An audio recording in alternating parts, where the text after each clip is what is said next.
Welcome everybody. Thanks for tuning in. I really appreciate all of the subscribers, the existing ones, the loyal ones, the new subscribers after China tech really went viral, ballistic. We almost have a HSI bull market, right? And if you're not subscribed yet, I really encourage you doing so. Anyways, if you like that content, please make sure to also slash a like. So that helps to bring this content in front of more people, essentially, right? That would be really helpful. Thanks a lot for that. And I try to make this video as brief as I can and condense as much as into it as I basically can. But what I want to do here is merge a couple of topics that I've been speaking about in the past. So I've been speaking about Deepseek, AI, and chips. So that's not related to NIO, right? But I want to merge it with what NIO is doing and what I'm watching here. And frankly, on NIO, we had so much news happening in the last couple of days. I try to maybe summarize a little bit here. So one episode we had was about Onvo. Currently the weeklies are coming in quite low, right? It's a seasonal thing about the whole market. I would say most of the car brands are currently struggling during Chinese New Year and the seasonality and so on to really show big growth numbers. And also NIO is struggling, frankly, and has some, would say, disappointing numbers there. But what is jumping to wrong conclusions here, if you think that this is related to fishy things going on here, as some people are suggesting that NIO is listing cars in the second hand car market at lower prices in order to sell them. That has been debunked. So here, people were digging up some of those online advertisements for Onvo cars listed at maybe 50% discount or a little bit less. But what they did not miss, or what did they miss, is that these cars are being, first of all, sold without a battery. So naturally, that price comes in much lower. Actually, it does even say so here. If you can read Chinese, then it would be quite obvious that this is not the entire package, a fully equipped car, right? But I know it makes for a big story with those, in conjunction with the low sales, that you have cars being sold at a discount. I get that. But these have been just 20 cars or something that have been listed on those platforms, and they are just engagement farming for lead generation. So I've looked at some of these ads and they don't even have a proper item description. That's very, very unusual in China e-commerce. Usually get pages and pages of description and so on. So it's basically just trying to get people interested, message the vendor and so on, and then upsell something else, right? So nothing to care about, really. That's just been one of the things coming out. On a positive side, we had Li Bin reconfirming that they want to double sales this year. We had Li Bin talking about the next growth phase with new models coming up in May. And one important one, and that is now heading into the main topic of this video about chips. He was mentioning that the new mid-cycle refresh, if you want to call it like that, for the NIO cars will be equipped with the latest NIO chip. So you've heard about that if you are watching this channel since a while. That was released in 2024 when NIO was talking about that they're building their own AI chip called Shenxi, and this one is only on paper very, very powerful, right? It's more powerful than 4 Nvidia chips. And what they mentioned in the past is that they have demonstrated a successful tape out, meaning it's nearing production. And what was interesting to me talking about this chip is I've been obviously in China and been to NIO Day, where the ET9 was making a huge part of the whole NIO Day presentation. And there was no mention in the presentation of the chips. And in the meanwhile, we had all of those crackdowns on China tech by the Biden administration back then, so making it harder for some of the Taiwanese manufacturers to fab chips for Chinese manufacturers or those who are making the designs for the chips, right? And essentially, it was not looking good or not clear whether or not a company like NIO can actually bring out their own chip, right? There's been question marks around that in the past. And the fact that NIO and Li Bin didn't even speak about that during the NIO Day presentation was kind of a bit strange to see. I remember the day after NIO Day, I was invited to the media event as well, where there was kind of a Q&A session with Li Bin, and then I think it was actually Lei Xing, I think is his name. He was asking Li Bin about exactly this thing. Guy, look, you're not talking about the chips. Where are they? What's the status of that?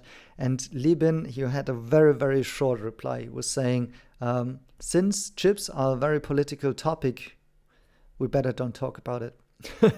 So he really did not, in a usual way, talk proudly about the achievement of chips by NIO and that they will be pushing that technology forward and will be releasing it. So at that time, and that was just a couple of days ago, basically, it's still a black box whether or not NIO can bring out a chip. And now in the meanwhile, we had Deepseek happening, and Deepseek, as I said in some of my videos, brought a tremendous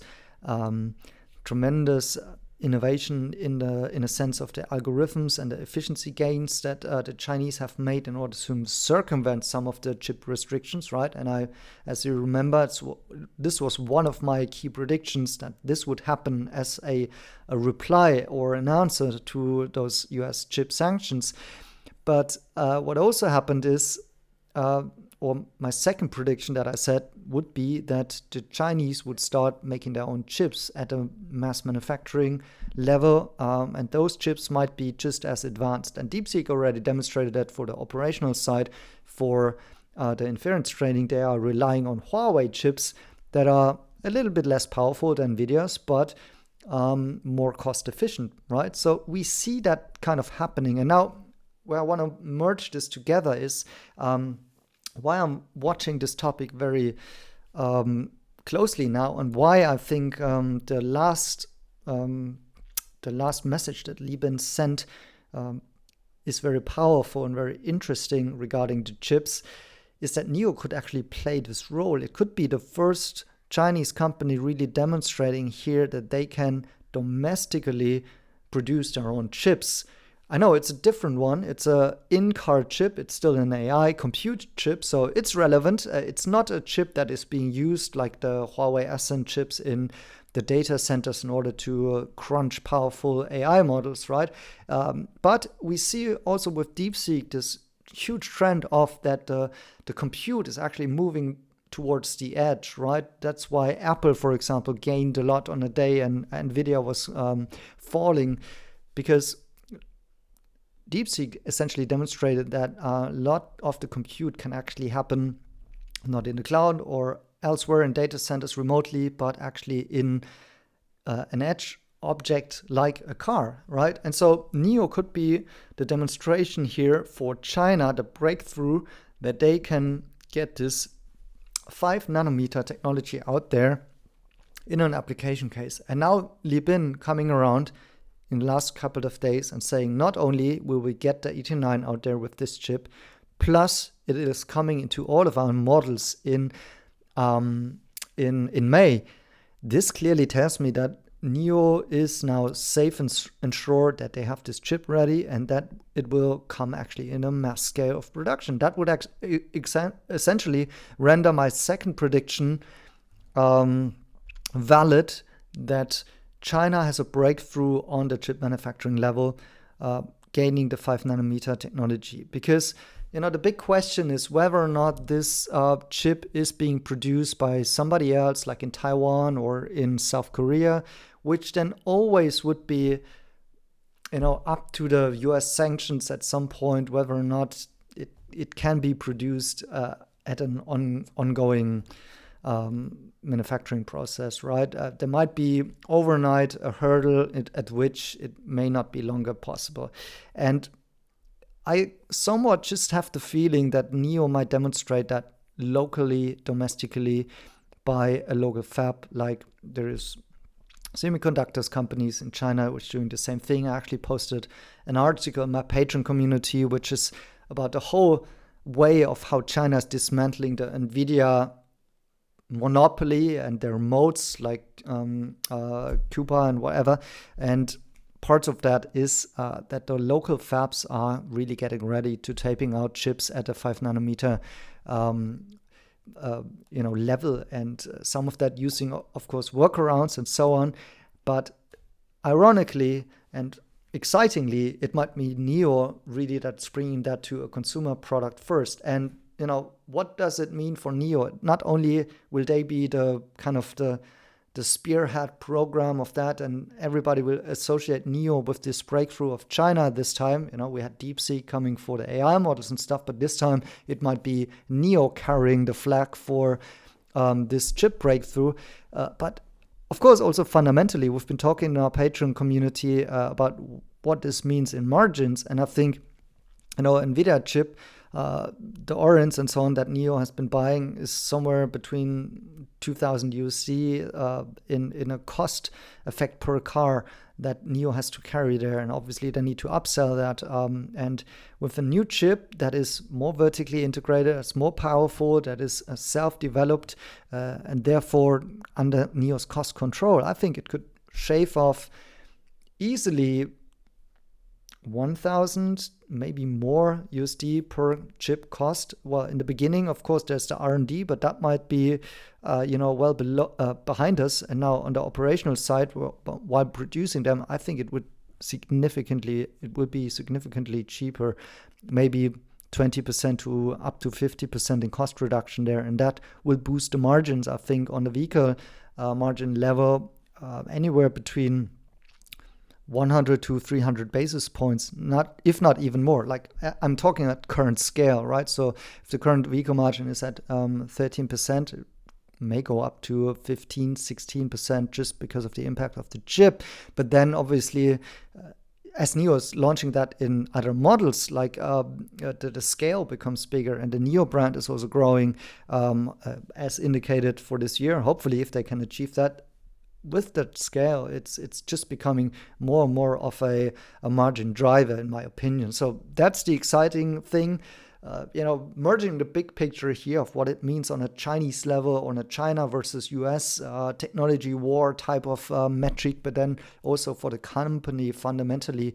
That's very exciting. And that was my key takeaway of some of these ongoing news here that we got the news flow about NIO, about aiming for Q4 profitability, which I said all the time is in my business case anyways, but at lower estimations for the whole revenue and sales side.